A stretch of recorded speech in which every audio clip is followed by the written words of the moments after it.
अगर ऐतराज इस जमाने को तो दीवानों के जीने से, तो ऐ खुदा हटा दे इस दिल का सिस्टम सीने से। पहरा परल बा अपना प्यार ओ ताजन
हमारे बड़े भाई की तरफ से आया है कि क्या कलाकार को इनाम दे रहे लगा थे।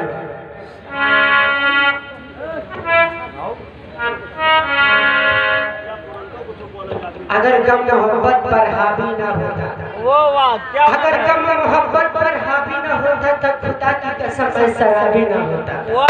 क्या बात है। हेलो किसी ना राम लोचन यादव छोटीपुर के निवासी हैं, उनकी तरफ से शानदार 50 रुपए नौछाड़ में लाख किसी ना बेदर्दी लागी जाए दुख कमल किसी ना बेदर्दी लागी जाए से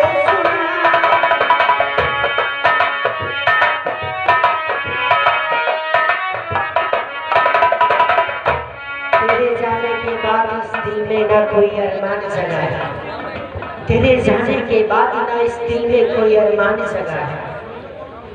अब ना कोई था तेरे सिवा, अब ना कोई आएगा। बस यूं ही मेरे दिल में एक तूफान की तरह तुम्हारी याद रहेगी। लेकिन तू भी याद कर भी कि कोनो दीवाना से प्यार कर ले रहा है। दिल तोड़ के जाता हूँ तो शायद तुझे मोहब्बत के एतराज नहीं खिना। जब पता लगी कि मोहब्बत क्या चीज होला, तब बुझाई मोहब्बत के दर्द का होला। किसी ना बेदर्दी लागी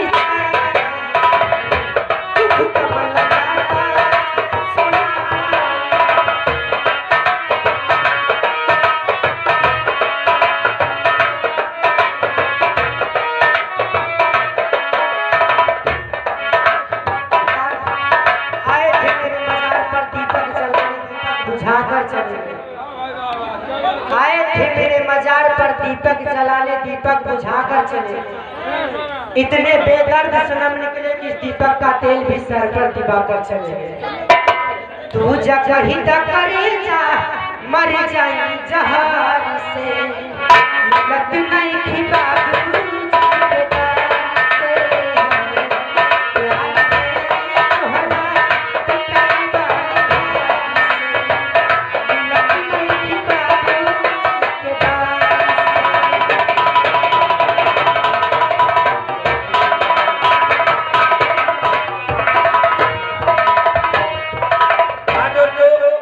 आप लोग डबल रिकॉर्डिंग,